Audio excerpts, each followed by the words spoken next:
नों अबे नोमफा खर'आव सरखार अबे फाग्ला फास मासाव सरखार बायफेरनो होनदोंसोलाय मुर्खफोर सोर फाग्ला बुंदों सरखारा बिदि सिफायलाबाय मोनजायो नामा जाम्बाफोर पाब्लिकफोरखौ मुर्ख दा खालाम पाब्लिकफ्रा जाम्बा नङा 5 बोसोराव नोंसोरो जिबादि लेलाय लेलाय खालामबोदों आरो बिपिएफनिखौथ' जों बुंबावला नोंसिनि इउपिपिएलनि माखासे वार्कारफोरखौनो नोंसोर नायनो रोङाखै इउपिपिएल फोरनि बागै बिथां जहन काजिया लागावना होबाय नंगौ इउपिपिएलआ मालाबाबो देरहानो हाया इउपिपिएलआ दै गोथौनिफ्राय ट्रेक्टरा मालाबाबो उथिखांनो हाया बेफोरबायदि गोबां बाथ्रा बुंदों जोंहा बिथां जहन काजिया नोंथांमोना निउसखौ जोबजासिम नायग्रोना लाबासो बुजि मोनगोन स' गिबियावनो बयनिसिमबो फिन खेब बरायहरबाय जायफोरा चेनेलाव गोदान साबस्क्राइब खालामना लादो भिडिअखौ हाजारसे शेयार खालाम आरो बबे डिस्ट्रिक्टनिफ्राय आंनि भिडिअखौ नायदों फोरमायहरलायदो इउपिपिएल बिपिएफ आरो इउपिपिएल बिपिएफ फैला बिथाङा इउपिपिएलआव नांगासिनो देरहाया बियो इसोरनि खोथासै रायजो राजाफोरनि खोथासै गाबोननो जाहैबाय जोंहा 9 तारिखआव इलेक्सना जाहैबाय जों एक्साइटेड जाना दोङो सोर देरहायो जों भट होनो थाखाय एक्साइटेड जाना दोङो स' लोगोफोर नोंथांमोना बबे पार्टिखौ मोजां मोनो बबे पार्टिखौ गाज्रि मोनो गासिबो जों मिडियायाव नुखायो बिपिएफ सरकार फैनायनिफ्रायनो जौ सिगारेट लोंनाया बांद्राय जाबाय सोरखौबा किडनेप खालामनाय सोरखौबा जिनाहारि खालामनाया बांद्राय जाबाय इउपिपिएल सरकार थानायाव बेफोरबायदिया खम जादोंमोन बेफोरबायदिखौ होबथादोंमोन नाथाय दिनै बिपिएफ सरकार फैनाय लोगो लोगोनो बेफोरबायदि लोंनाय जानाय जौ सिगारेट सोबनाया दिनै मानो बांबोगासिनो बेफोरबायदि आं बुंनाय खोथा नङा गोबां पाब्लिकआ फेसबुकनि गेजेरजों इउटुबनि गेजेरजों गोबां सावरायगासिनो दा सैथो खोथाया मा एनिवे नोंथांमोना सानगौ जानांगौ इउपिपिएलआबो बेफोरबायदि खामानिखौ मावनानै थांबाय दा बिपिएफखौ मानो बेफोरबायदि बाथ्रा बुंदों देरहानाय लोगो लोगोनो आंहा सोरनिबा पार्टिखौ लानानै लोगो जानानै एगेन्स्ट बाथ्रा बुंनाय नङा नैबे भिडिअआ जास्ट फर आपडेट्स नोंथांमोननि सेराव बेखौनो लानानै फैदों आरो पार्टिजों लोगोसे रावबो हिंसा हिंसि खालामनाङा मोननै पार्टिया मोनसे नङा देरहाखागोन मोननैबोथ' मालाबाबो देरहाया नङा लोगोफोर दा सोरबा इउपिपिएलखौ थांफिनगोन सोरबा बिपिएफखौ थांफिनगोन बेफोरबायदि गोबां बाथ्रा बुङो नंगौना नङा बेनिफ्राय जेरै प्रेक्टिकेल आरो नेरसोन एक्टर बिथांमोना इउपिपिएल हान्जाखौ नागारनानै बिपिएफ हान्जायाव फैदों आरो गोबां मानसिफोरा बुंदों जहन काजिया दा बुंगोन भिडिअखौ नायलांबाय था गोबां मानसिया इउपिपिएलखौ नागारनानै दिनै बिपिएफ हान्जायाव मानो जयनिं जाफैदों इउपिपिएलआ जेबो खामानि मावाखै बिपिएफआ मोजां खामानि मावगासिनो बेनिखायसो इउपिपिएलखौ नागारना बिपिएफ हान्जायाव फैगासिनो बैफोरबायदि गोबां बाथ्रा दै लोगोफोर नोंथांमोननि लोगोआवसो बाथ्रा पार्टिया सोर मोजां खामानि मावदों आंबो बुंनांगौ खोथा गैया आंहा जास्ट मोननैथिबो मोजां जों मोजां खामानि मावबा मोजां नुयो सरकारा सरकारैनो थाबाय था नाथाय पाब्लिकखौबो एसे नाय बबाव दलां नांगौ बबाव लामा नांगौ गथ'फोरनो स्कुल नांगौ बेफोरखौ बानायना हो नंगौना नङा लोगोफोर होमबासो सरकारा थाखा फैसा लाना जना थाबा सरकार जाया पाब्लिकखौबो एसे नायनांगोन पाब्लिकआसो सरकारखौ दिखांबोनाय बेनिखायनो पाब्लिकखौबो नायनांगोन सरकार जाखांनायनि उनाव आंना बेखौसो लुगैयो आंनो जेबो नाङा पाब्लिकआ मोजांबानो जोंनिबो मोजां बेफोरबायदि सानो आरोना आङो लोगोफोर दे लोगोफोर भिडिअखौ नायग्रोना ला जोंहा बिथां जहन काजिया मा बाथ्रा बुंखो दे नायग्रोनानै ला आरो सोरबा बुंदों लाख थाखा मोननायनि थाखाय इउपिपिएलखौ नागारनानै बिजेपिआव दिनै गोबां एक्टर एक्ट्रेसफोराबो हाबनो हमदों बेफोरबायदि गोबां बाथ्रा बुंदोंना एनिवे आं जेबो बुंनांगौ खोथा गैला नायग्रोनानै लादो हेलो भिउअर्स गुड इभिनिं अल आङो दिनै बे भिडिअखौ लाबोनाय जाहैबाय आं इउपिपिएलनि सायावनो आरो सोरखौ बुंबावनो थारमाने अनेक जायगायाव इउपिपिएलनि माखासे नेतागिरिफ्रा ओरैबायदि पाब्लिकफोरखौ मुर्ख बानायगासिनो जाम्बा बानायगासिनो बे जाहैबाय 125 एमेन्डमेन्ट बिलनि सायाव आं मोनसे खोथाखौ बुंगोन बे फेरेंगाखौ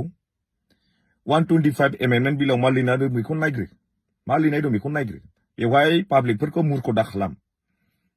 125 एमेन्डमेन्ट बिलखौ लानानै एफा जाम्बा बादि होख्रावबाय थानानै पाब्लिकफोरखौ मुर्ख बानायनो नाङा मालाय बुजिनानै जिसिबां माबा दङ इउपिपिएलनि माखासे नेताफोर दङ बुजिनानै मालाय बिपिएफआव हाबफैजोब्बाय जाय जाम्बा जलाफोर बिसोरसो दासिमबो दङ बे माइन्ड ब्रेन वाश खालामजानाय मानसिफ्रा जाय बुजिनो गोरों दुनियानि मानसिफ्रा हाबफैजोब्बाय इउपिपिएलनि नीति आदर्शखौ जाय मोजां मोनाखै आरो जाय माने साबजाथाव मोनाखै बिसोरो गासिबो ओंखारना फैजोबबाय इउपिपिएलनिफ्राय आरो जाय मानसिफ्रा दाबो दंबावो बिसोर जेबो गैया बिसिनाव बे थाइसे थाइनै मोनदों ब्रेन वाश खालामजादों जेबो गैया इउपिपिएल माने कुनु डेभेलपमेन्ट गैया कुनु एजेन्डा गैया बिसोरो डेभेलपमेन्टनि एजेन्डा मोनसेबोथ' लानो रोङा बे 125 एमेन्डमेन्ट बिल जायोबा सरकार थानाय नङा मा थानाय नङा अबे नोमफा खर'आव सरकार अबे फाग्ला पास मासाव सरकार बायफेरनो होनदोंसोलाय मूर्खफोर सोर फाग्ला बुंदों सरकारा बिदि सिफायलाबायमोन जायो नामा जाम्बाफोर पाब्लिकफोरखौ मूर्ख दा खालाम पाब्लिकफोरा जाम्बा नङा 5 बोसोराव नोंसोरो जिबादि लेलाय लेलाय खालामबोदों आरो बिफेबनायखौथ' जों बुंबावला नोंसिनि इउपिपिएलनि माखासे वार्कारफोरखौनो नोंसोर नायनो रोङाखै दिनै पिसिडिआर इउपिपिएल पिसिडिआर जितु फाउन्डार मावथि सार दिनै मानि थाखाय फैनांगौ जादों बिनि दुखुआव बिनि माबायाव बिखायाव मा दुखु दं सोंनानै नाय इउपिपिएलनि मूर्खफोर बेनाव मा दुखु दं सोंनानै नाय दिनै सासे फाउन्डारा ओंखारबोनाया बे एफाग्राम गोरलै खोथा नङा बेखौनो नोंसोरो थाखानि लब टिकेट बिदोंमोन हेनथेन बिदोंमोन लाब गैया मा दुखु दं इउपिपिएलनि नीति आदर्शखौ मानो मोजां मोनाखै मानो ओंखारबोदों सोंहै इउपिपिएलनि सासे मानसि ओंखारबोबानो फैसानि थाखाय ओंखारलांदों मादों लाब गैया पाब्लिकआ बुजियो रावबो गैला 125 एमेन्डमेन्ट बिलखौ लानानै नोंसोर जेबो पलिटिक्सबो बानायनो हाया थैबाबो देरहाया जाम्बा जागोन नोंसोरो जाम्बा जाजोबगोन दासिमबो टाइम दङ 9 तारिखआवनो इलेक्शना दासिमबो टाइम दङ मोजां बुजिनानै मोजां हाबफै most welcome thank you so much আমাৰ অপজিশ্যন দল এনডিএ একেসকলে মানাস সমষ্টিৰ বাহিৰত কেণ্ডিডেট হিচাপে মনোনীত কৰিছে আজি মানাস সমষ্টিৰ ৰাইজে সমষ্টিৰ বাহিৰত কেণ্ডিডেটক কোনো দিন একচেপ্ট নকৰে আৰু একেত থানেশ্বৰ বসুমতাৰী একেতে যোৱা আমাৰ চাপাগুৰি সমষ্টিত যেতিয়া উৰ্খাওগৰা ব্ৰহ্ম ছাৰে কোকৰাঝাৰৰ পৰা কেণ্ডিডেট হিচাপে হৈ আহিছিলে তেতিয়া একেতে বহুতটা মানে ঠাট্টা কৰিছিল ইউজি ব্ৰহ্ম ছাৰক যে ইউজি হল চালানিয়া মাছক ৰাইজে ভোট নিদিয়ে বিভিন্ন ধৰণে একেতে ঠাট্টা কৰিছিল একেতে এতিয়া নিজে মানাহৰ মানে চালানি মাছ তো মানাস সমষ্টিৰ ৰাইজে মানাস নদী ডিকে নদীৰ লোকেল মাছ খায় চালানি মাছ নাখায় গতিকে একেতে কোনোদিন জিকিব নোৱাৰে আজিৰ দিনটোতে প্ৰতিবাদ কৰিছে বিপেক কৰ্মীসকলে সেইকাৰণে মই কৈ আছো আজিৰ দিনৰ মোক ৰাতিৰ পৰা ফোন কৰিছে ৰাতি 10টা বজা 3:30 বজালৈকে মোক ফোন কৰিছে বিপিএফৰ নেতা কৰ্মীসকলে মানা হ'ল তো একেসকলে একেটো একচেপ্ট কৰিব নোৱাৰে আৰু একেতে কোনোদিন জিকিব নোৱাৰে মানাস সমষ্টিৰ আমাৰ ইউপিপিএলৰ নেতা কৰ্মী আৰু মানাসৰ ভোটাৰ ৰাইজৰ মোৰ ওপৰত যি বিশ্বাস আস্থা এই বিশ্বাস আস্থা থকাৰ কাৰণে আমাৰ ইউপিপিএল দলৰ নেতৃবৃন্দ আৰু আমাৰ দলৰ সভাপতি মাননীয় প্ৰমোদ বড়ো ছাৰে মোক মানাসৰ প্ৰাৰ্থী হিচাপে মনোনীত কৰিলে